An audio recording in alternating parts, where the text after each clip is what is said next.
BioCow says, have you ever gotten a commission you turned down because you didn't like what the client was going to do with it?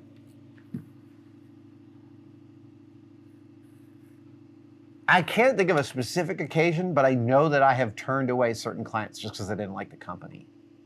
I didn't like what they made, or I didn't like the company's ethos, or something about it rubbed me the wrong way. Absolutely. That is a completely reasonable reason to turn down a job. We all live in our own morality bubbles. We share a lot of them, but not the same by any stretch of the imagination. I think it's totally reasonable to turn down commerce for reasons of moral judgment. Absolutely. Oh,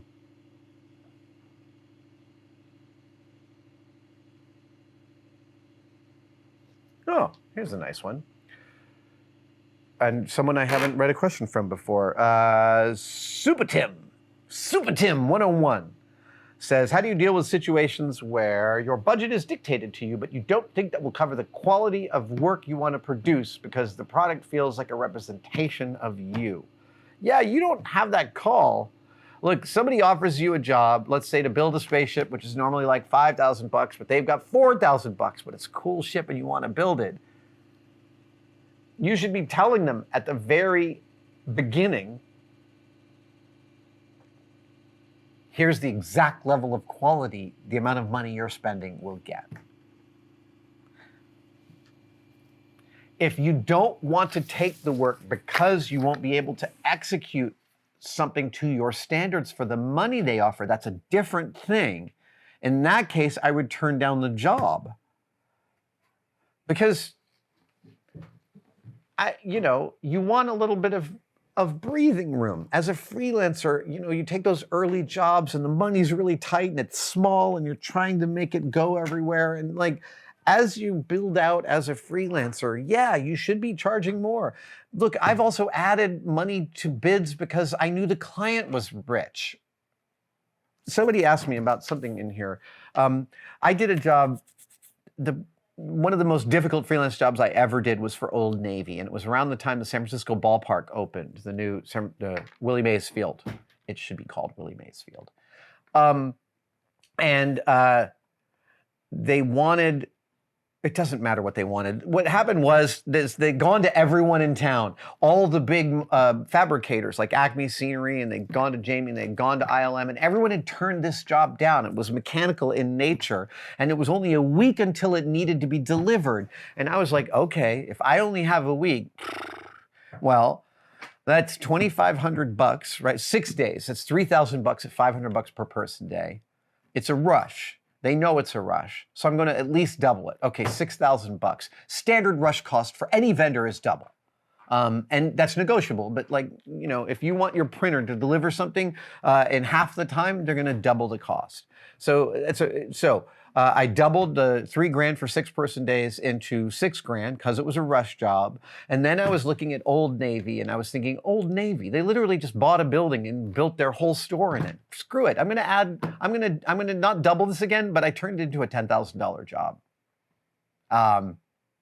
Because I thought that's what the market could bear.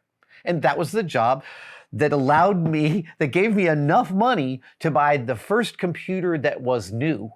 Not just new to me, but new from the store and also to me. Remember when you bought your first new computer? It's a great feeling. I used that money to buy my first new computer, and I spent that spring, I did that job in February of '02, and I spent the next couple of months teaching myself digital filmmaking with the laptop and DV cam I bought, and then Jamie called me to make the demo reels for MythBusters, and the rest is history. Andrew Hotz, one more question? Andrew Hotz asks a great question in the last one. Do you ask for money up front to start a project or money upon completion? Yes. It's really important to get money up front. It's really important unless you know the client, and I mean know them well, because your relatives will totally screw you over for a couple $100. It is really important. I don't know your relatives, but some. It's really important to get money up front. You want the client's buy-in.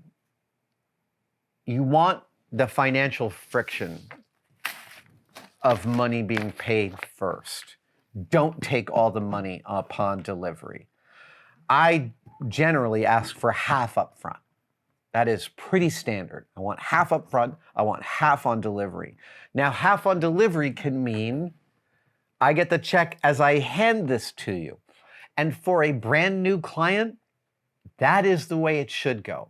For a brand new client, the first time you execute a job for a client, you should be clear, I want half the money up front and I want the other half before I hand you this project. I mean, if you want to go look online, the number of web developers who get not paid for their final check for designing a website and then just pull it off the servers and then the client pays. It's ridiculous. Half upfront, half on delivery. If you know a client and they are a good client, you can absolutely change that. I have clients I love that I would let take 6 months to pay me because I was so sure, am so sure that they are good for it. But until you know they are good for it, get the cash up front. It's important to the relationship. You want you to already have something of theirs because there's an exchange that's going to happen. And if you shouldn't be spending your own money to spool up a project because they could still cancel. Also, actually, a pay or play fee. You should have a cancellation fee. Absolutely, you should let them know if they want to cancel this that there's also a cost associated with the time you have spent up till then.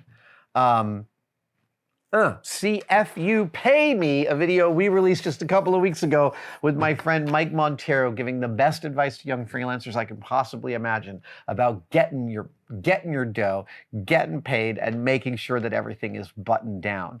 I'm going to finish this set of advice with these wonderful, wonderful questions by saying, go watch Mike Montero's FU Pay Me, a seminally important YouTube video.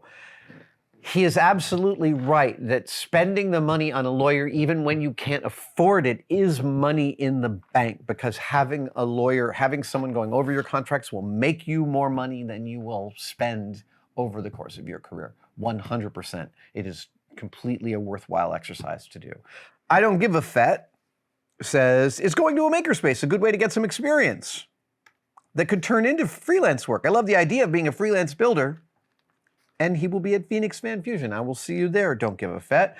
And then also, Idaho Art Lab Videos asks, for those without a home fabrication space, do you feel a community makerspace is workable for a freelancer?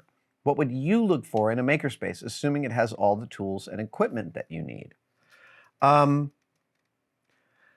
makerspaces are fantastic resources. There are as many different makerspace types as there are makerspaces.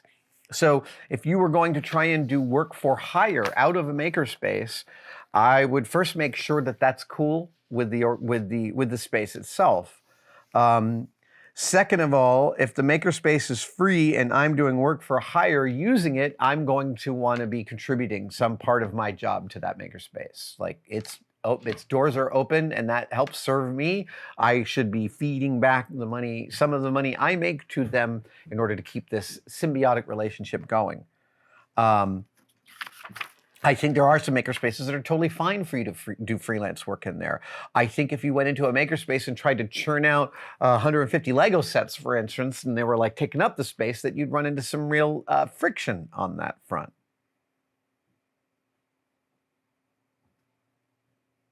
And there are also artists' collectives in a lot of different cities where, actually, frankly, for the collectives, the Burning Man people are a fantastic first place to start sniffing around shop collectives.